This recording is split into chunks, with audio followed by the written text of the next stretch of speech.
was any attempt to attack anybody or anything other than taking an airplane without permission, stealing an airplane, and flying it around. Apparently, the person had enough training, enough sense, or whatever, to be able to maneuver it somewhat.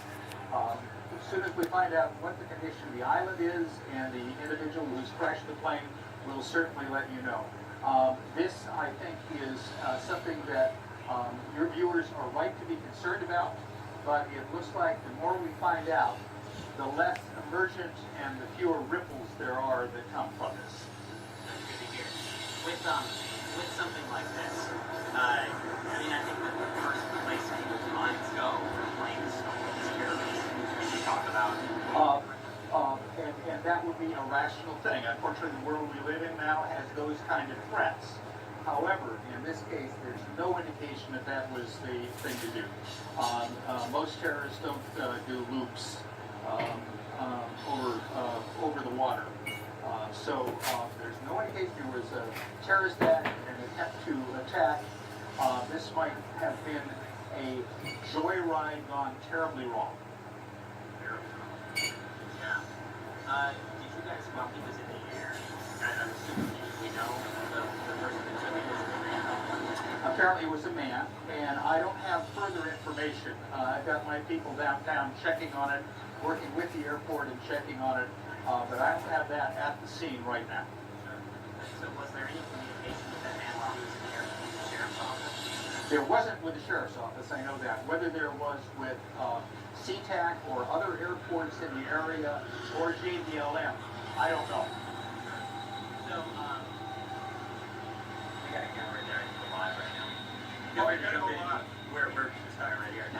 Two more questions for you, and then I'll let you guys hop in. Feel free to jump in.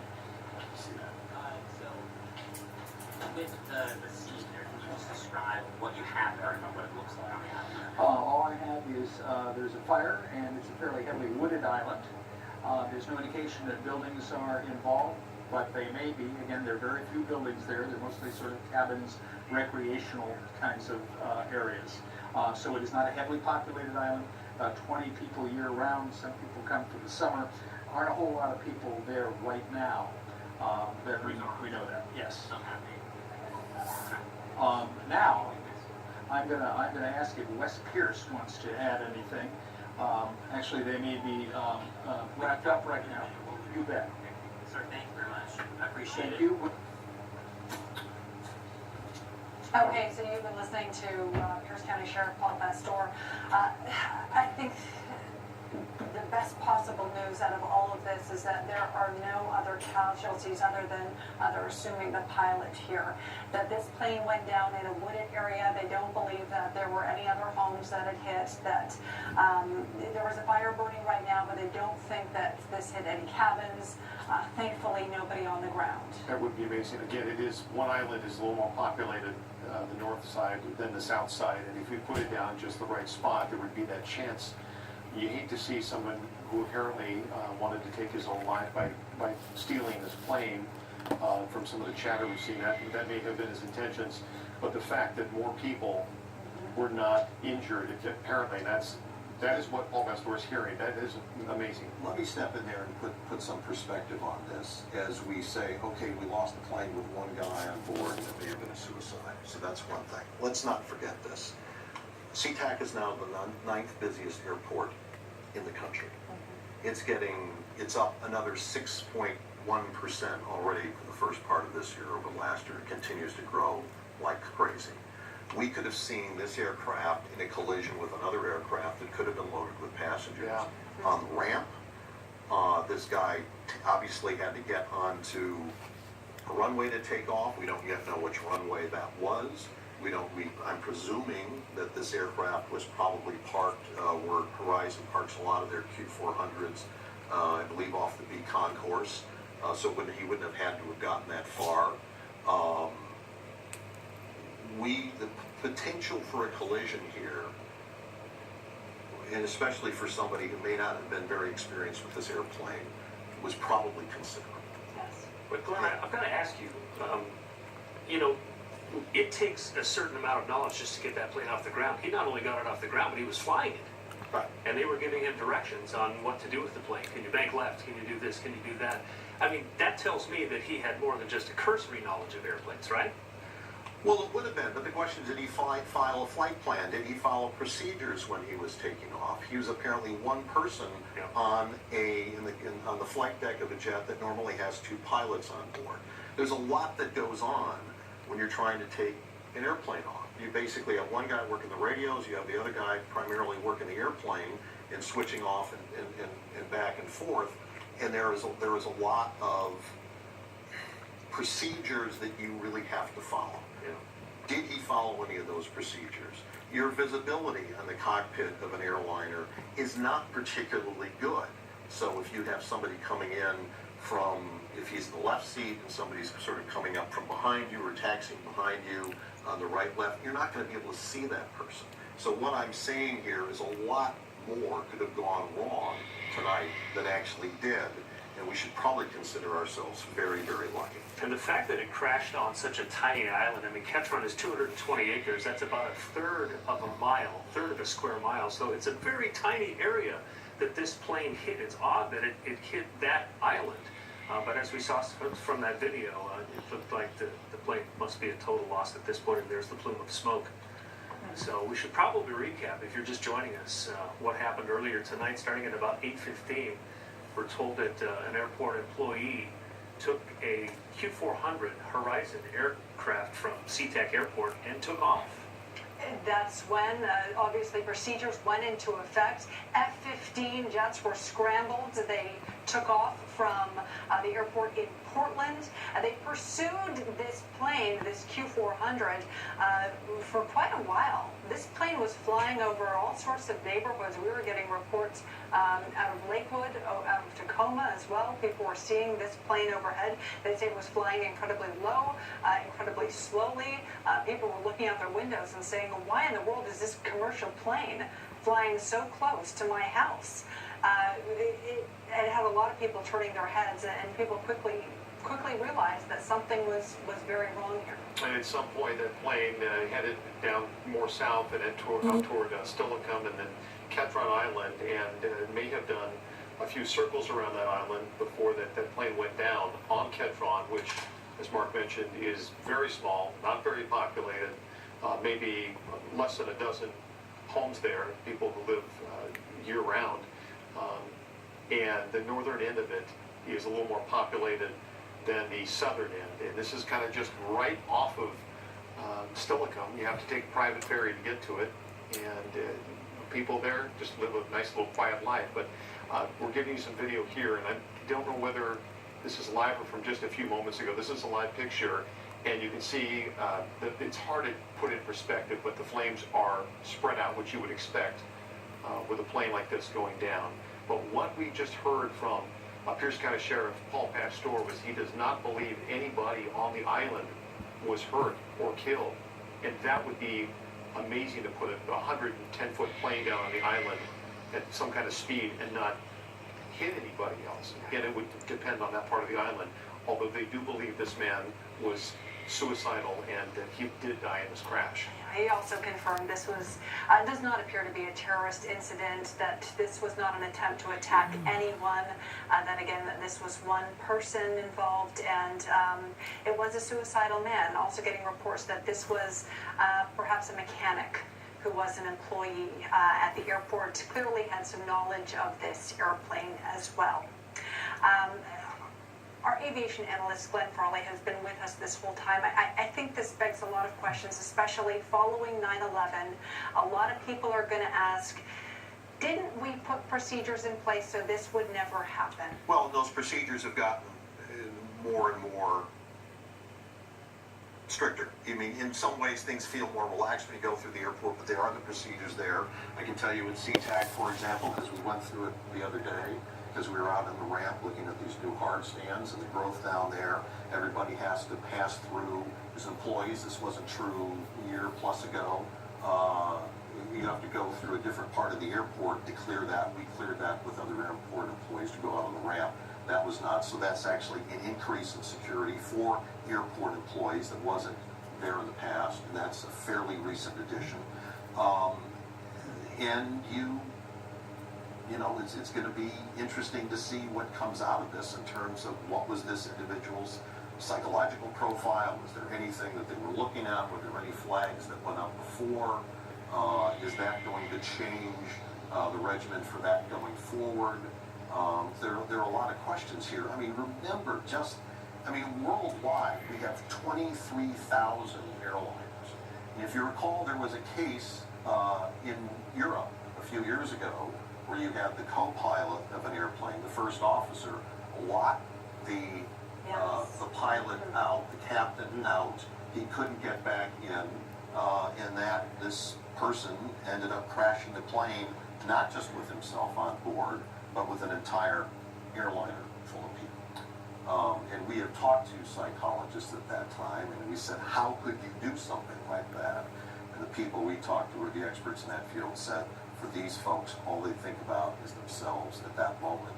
And this can be the result. This one obviously did not carry that kind of collateral damage. You're still looking at the $32 million airplane. You're looking at everybody running around tonight. And again, I emphasize, we are lucky there was not a collateral collision or something at the airport. I would say you were getting a collective sigh of relief from a lot of people who watched these planes or heard these planes fly over their neighborhoods. And a lot of the people who were either watching that or the people at SeaTac Airport are the ones who were giving us some of that initial information that we were getting about what this might have possibly been. And I know Natalie Swaby's still out at SeaTac Airport. She's been talking to some of those passengers tonight, and she's going to join us live now with more of what they had to say. Natalie? Oh, Greg, I can tell you in the last 15 minutes or so, things have really calmed down here at the airport. There was big backups here and baggage claim, long lines of people that we were able to talk to, and some of these people tell me they were waiting on the plane for 1 to 2 hours. Some of them were getting information from pilots, a little bit of information about what's going on, but a lot of them said they didn't know the details. They were hearing a lot of conflicting reports. Just listen to what some people had to tell us when they finally arrived here at SeaTac. It's really scary, and what's odd to me is it's an individual could take off with a plane, a major plane like that, without 2 people required to start the engine or something. You know, it's just security-wise, it's pretty crazy. And what I just heard, just from being on my cell phone news, was that it was a mechanic or something that worked in Alaska that took off. I don't know if it's true or not. All I know is that we landed and we were sitting in a long line just waiting, and the pilot was a pretty cool guy. He came on and he let us know that it was something that happened, I guess in the form of a plane being hijacked or something was stolen and taken for kind of like a test drive or something. So, but yeah, so it was just us just sitting. It was already a long flight anyway from like Charlotte, and then waiting, but we actually arrived probably about 20 minutes earlier than expected. So it was just confusing because we weren't told very much, apparently because the pilot himself didn't really know very much. We were told there would be a delay of some sort of emergency. At first they thought it was some type of medical emergency with the rising plane, and then later the pilot came on and said that it was on social media that someone had stolen the plane and was flying around. And so that's basically all we knew. We were delayed coming into the airport about. A lot of those passengers were telling us that it was just starting to sink in for them, just the gravity of what had happened here. Now, in addition to the passengers, there were also the people who were here in the airport waiting for their family and friends. I talked with one man who was waiting for his daughter and her family. She was traveling with little kids, and they were one of those ones dealing with the long delays. So it's been a very challenging night, a difficult night for a lot of people, but a lot of people grateful that things weren't worse. What we are waiting on is some official statement from SeaTac. We were told earlier that they were going to be having some kind of press briefing tonight, and we're still standing by. We'll bring you more about that as soon as we learn it. But for now, live at SeaTac Airport, Natalie Swaby, Pink 5 News. Thank you for that. We have some audio now that is between the air traffic control and the man who allegedly stole the plane. So we have several clips from Broadcastify strung together.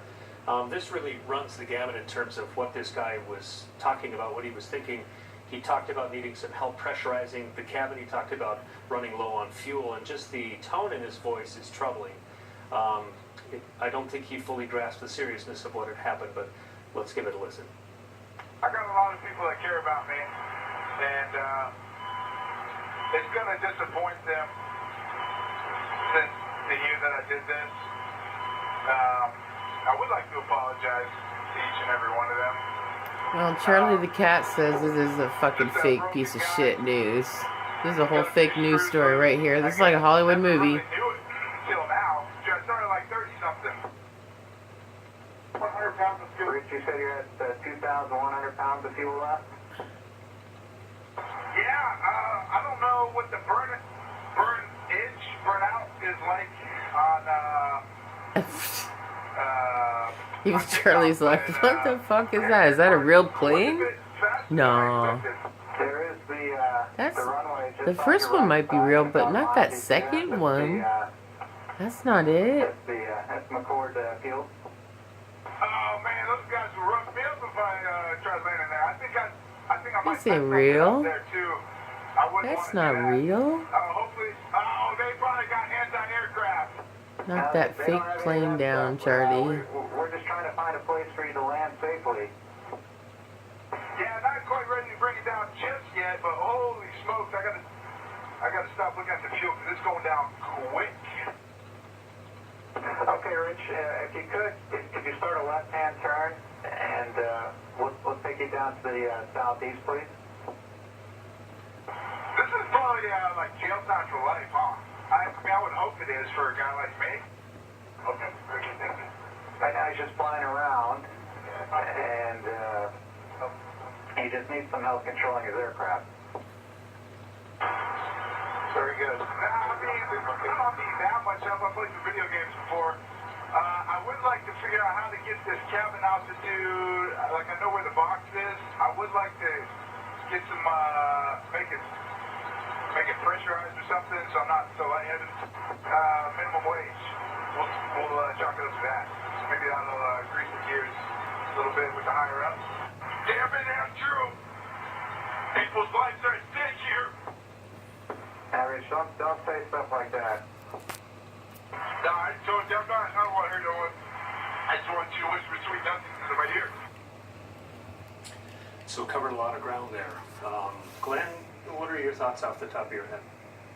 How was he going to get back down? I mean, you know, you got an air traffic controller. We now know that he was in contact with somebody. He got the airplane in the air. I think it's pretty unclear he could have gotten it on the ground. They were trying to get him down at McCord. McCord has an advantage that there is a little more field space around there, depending on how that landing went. It doesn't sound like he was trying to land on Ketron Island. He talks about his fuel state, which he says was going down, deteriorating pretty rapidly, according to him. He was a mechanic, so he may have known something about that, but he was talking about feeling lightheaded and trying to get the pressurization going on the airplane, but frankly, it wasn't that high. So that may have been more of a sign of anxiety than actually not having, because when you pressurize an airplane,